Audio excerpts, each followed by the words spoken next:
back to Unapologetically Woman. This year, we're celebrating phenomenal women all across Kentucky who make no apologies for their perspectives or the impact they're making in the community. Today, we're celebrating Renee Basham. Renee is a wife, a mom, and the executive director of Hope's Embrace. Unapologetically Woman, Renee Basham, that's you. Welcome to the show. Hi, thanks for having me. Thanks for coming on the show. So I'm interested to learn all about you. Where are you from? I was born and raised in Lexington, and then as I got older, my husband and I moved out to Nicholasville, but we're still pretty close. Yeah, so did you go to school here? Mm-hmm. All right, and what did you go to school for? I started in Eastern Kentucky with a deaf education major in middle grade education, and then I transferred to Asbury, and I have a degree in youth ministry. Wow, and so what did you see fit to do once you went to school for that deaf degree? I know that I took some ASL classes too, but I did not know what you could actually do with it. There's any number of things that you can do with it, but neither one quite fit what I wanted to do. I didn't want to be an interpreter, and I didn't want to be like a youth minister, but my hope was to just work with people that are typically neglected by the major societies. Oh, wow. So what demographics would you say that fits into? We most commonly work with people on Medicaid, so we see a wide variety of backgrounds. You know, we get a lot of people who are in rehab facilities, a lot of people who have gone through domestic violence, and people who are of color and just are not the most taken care of in typical medical societies. Right, and so you went into ministry was that a secondary education degree? No, I just transferred, so I only have a degree in youth ministry. Okay, and what led you to that? It's just a calling. Yeah. Felt like I needed to go, and so I did. And so do you feel like you use that in your everyday field that you do now? Yes, absolutely. Okay. More subtle. It's not like an outright in your face, this is why I do what I do. Right. But behind the scenes, that is the very essence of what we do. Right, and I'm pretty sure your faith drives you to be able to help people. It absolutely does. Yeah, and so tell me more about like your doula work. So I started as a doula almost 8 years ago. It'll be 8 years ago next month that I had my first birth. Congratulations on that. Thank you. And I never wanted to be like the for-profit doula who could help anyone who had access to it. From the very beginning, I had a passion for just working with people who didn't necessarily have the help that they needed. So we opened a nonprofit. Yeah, and so talk about some of the things that doulas do, because I know that before me getting pregnant, I did not know what a doula was. Doulas are kind of like your best friend going through labor. We teach you in your pregnancy what to expect and different things that you need to know, different options that you have. People don't know that they have options in labor. And so we work to make sure that you understand your choices, you understand different medical terminologies that are being thrown at you. And then we help you come up with different plans. So like if everything goes perfect, this is the plan we want to use. If things go a little bit sideways, this is the plan. And if things go really, really wrong, we help you make each of those plans so that when the time comes, you're not making decisions in crisis. Right. And so that, I'm imagining that makes a huge difference. With the population and the demographics you serve, what do you think is like the biggest barrier for women to reach out to get doulas, for women to learn about them and learn about maternal health in general? Finances. Okay. Yeah. Doulas are typically looked at as a luxury thing that, I can't afford that. I don't have the money for it. I need to put food on the table. I can't pay for something like that. And so we work really hard to make sure that birth support is accessible to everyone who wants it, regardless of your financial constraints. Yeah. And so one thing I read was that going through birth is one of the biggest factors of women's death. And so how does having a doula help prevent that? In a few different ways. We know that maternal suicide is a really high cause of death in that. And so working with you to make sure that you don't have postpartum depression or postpartum psychosis or any of the postpartum mental disorders, if we pass you on to let's get you help, I have resources I can refer you to, people who take Medicaid, because that's often, I need help, I can't find anybody. Right. So I can connect you directly to those resources. And then also in your pregnancy, helping you know like what is an emergency, what you need to be seen for. So we train our doulas a little bit, it's a little bit controversially. We tell people the medical stuff, not to diagnose and not to treat. That is absolutely not our role. Right. But we want our doulas to be able to understand this is an emergency. You need to be seen now, because there's a lot of distrust with doctors. Right, and there is. Does one have to start out with a doula in order to have one? So let's say someone went through their entire pregnancy, they didn't have a doula, but they wanted a post doula. Is that a thing? Yeah. We have postpartum doulas that work with you strictly after you had the baby.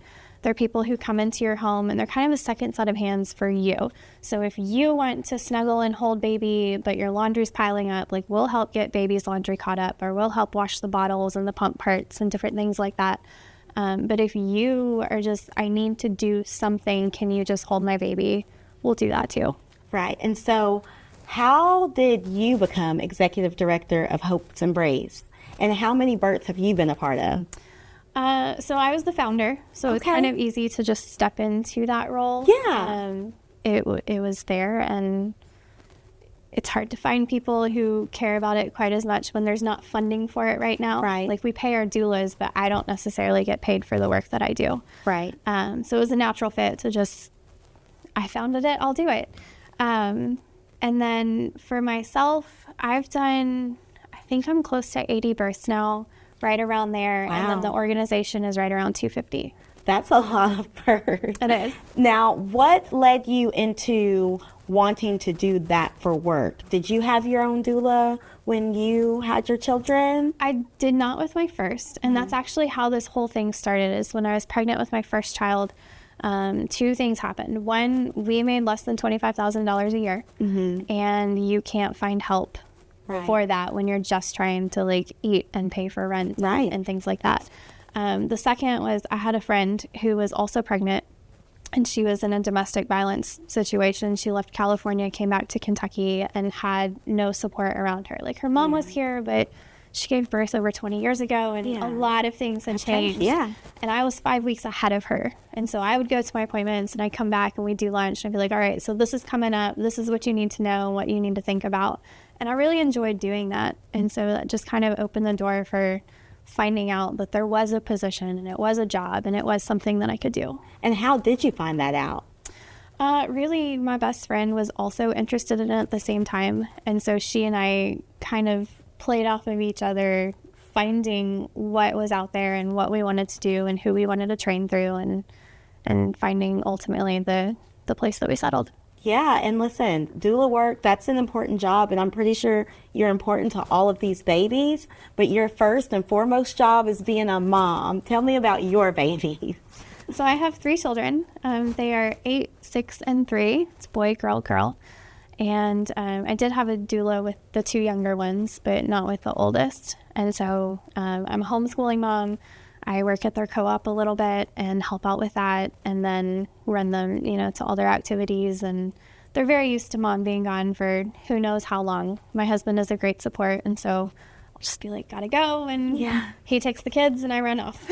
That is a lot of juggling, though. How did you get into homeschooling and being a homeschooling mom?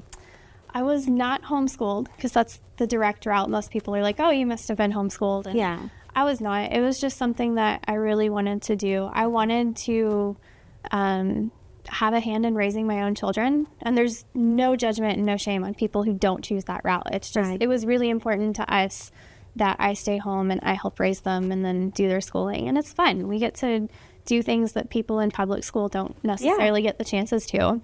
We learn on the go a lot. We went to Disney World last month, and so Epcot was their favorite place because they got to see, like France and Italy, and you get to walk around those places, and that's educational. It was, And so, with homeschooling, was that a hard decision? Were they always homeschooled, or did they start in school first? So my oldest went to public preschool. He had some delays that he needed help with, and he was in public preschool, and then his last year was COVID. And so when it was time for him to start kindergarten, all of that was still going on, and we decided to just pull him because of his needs. He wasn't going to do well with like wearing the masks and different things like that. And so we kept him home.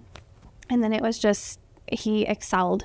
He's 8 and he can do like 4th and 5th grade math. Yeah. Even though like his reading is not quite there yet, his reading is more where he's supposed to be. And so like watching him excel in different areas that he wouldn't have necessarily gotten the opportunity for. Right.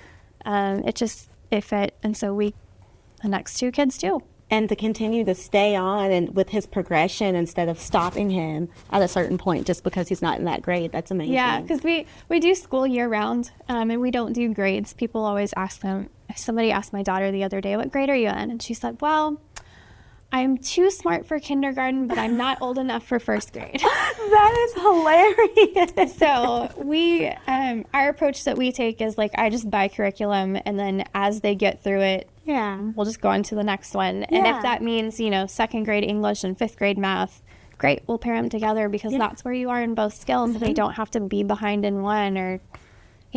That's more of a Montessori approach, and I love that. I taught for years, so I'm with you on that.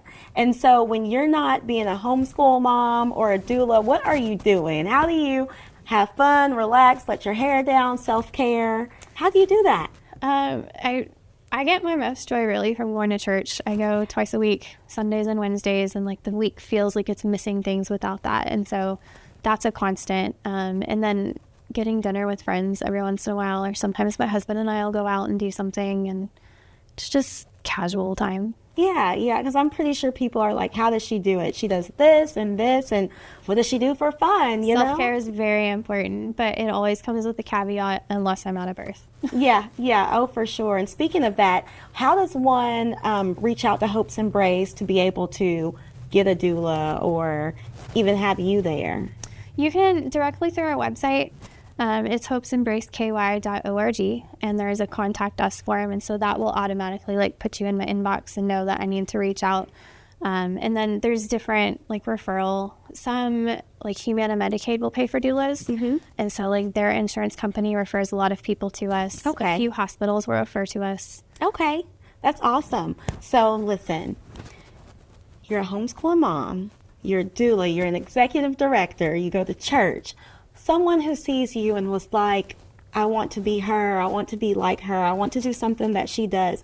What piece of advice would you give them, young girls or even young adults that see you and, want that path? And I always continue to say, one path is not a straight path.